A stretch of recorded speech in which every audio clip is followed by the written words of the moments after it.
Prezado amigo da TV Mundo Maior, estamos iniciando mais um programa Abrindo a Bíblia, rogando a Jesus, o Cristo, que nos proteja, nos ilumine, que possamos levar a vocês a mensagem autêntica do seu Evangelho através dos seus sucessores diretos, que foram os evangelistas.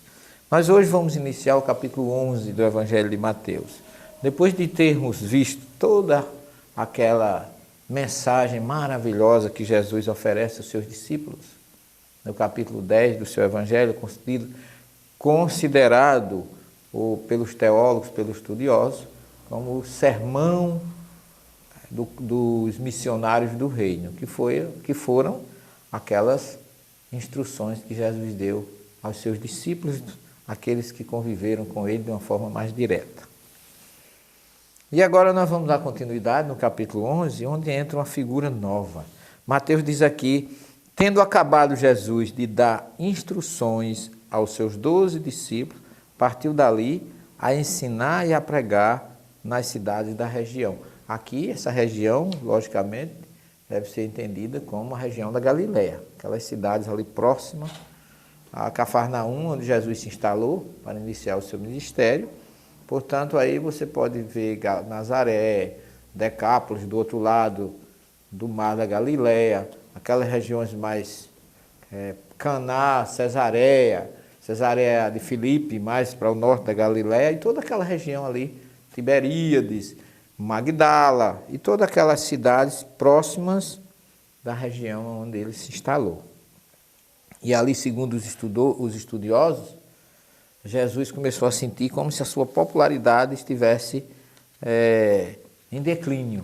E isso foi sentido e é registrado pelos evangelistas, porque aqui no versículo 2 Mateus já começa dizendo: ora, quando João no cárcere ouviu falar das obras do Cristo, mandou pelos seus discípulos perguntar-lhe: és tu aquele que havia de vir, ou havemos de esperar outro? Ora, por que João fez essa pergunta? João tinha alguma dúvida se Jesus realmente era o Messias? Na verdade, entre os judeus, sabia-se ou acreditava-se que o Messias não era a característica só de um homem.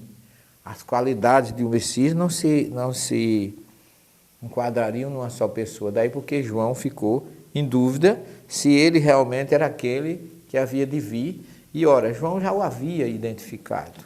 Então por que essa dúvida? Primeiro, coitado, porque ele estava preso. E aí ele sentiu-se diminuído, provavelmente deprimido naquela situação em que ele estava em dúvida. Porque para ele é possível que o identificador do Messias não merecia estar no cárcere. Mas a grande lição que fica aqui para nós é entender que cada um recebe ou colhe aquilo que planta. João Batista realmente, quando muitos não o consideram, nós vamos falar disso ainda mais um pouco, mas João Batista foi um grande profeta.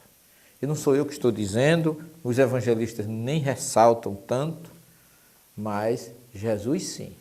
Jesus fala dele como se fosse realmente uma pessoa, uma figura de destaque.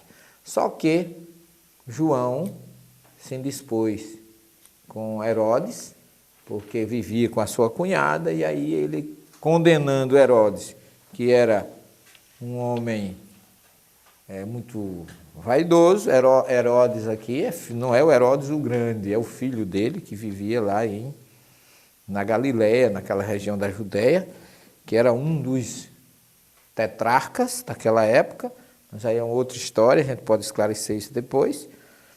E ele mandou prender João, a pedido da sua amante, que fez esse pedido e acabou culminando com a morte de João Batista, degolado, e a gente sabe que nós colhemos, como eu já falei, o que plantamos, e que João, no passado, já havia, como Elias, mandado degolar os sacerdotes de Baal, lá no Monte Carmelo, lá na Alta Galileia, na região norte da Galileia, lá às margens do mar Mediterrâneo, onde hoje tem um grande porto, lá em Haifa, aonde, naquela planície, lá em cima, Elias desafiou o sacerdote e depois o mandou degolar. E daí porque ele também morreu degolado.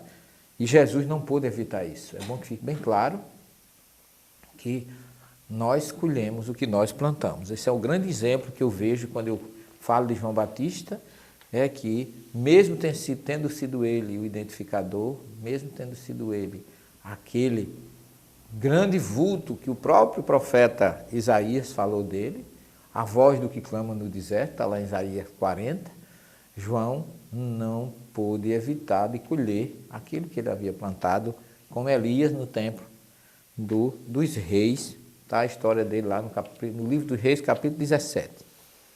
Mas Jesus dá uma resposta fantástica.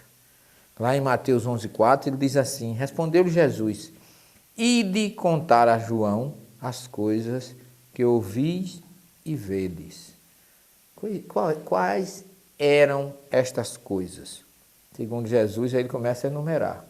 Os cegos veem, os coxos andam, os leprosos são purificados e os surdos ouvem, os mortos são ressuscitados e aos pobres é anunciado o Evangelho. Ora, quem fazia tudo isso era Jesus.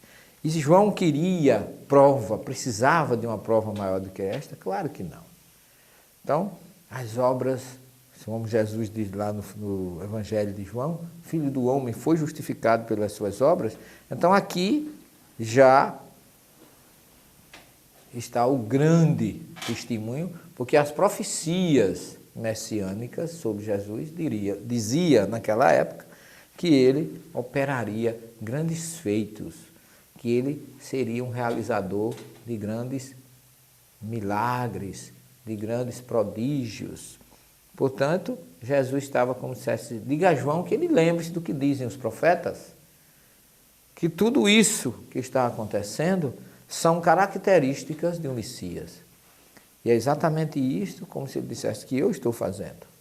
Estou fazendo os cegos verem, os coxos andarem, os leprosos serem purificados, os surdos ouvirem e os mortos serem ressuscitados, e aos pobres é anunciado o Evangelho.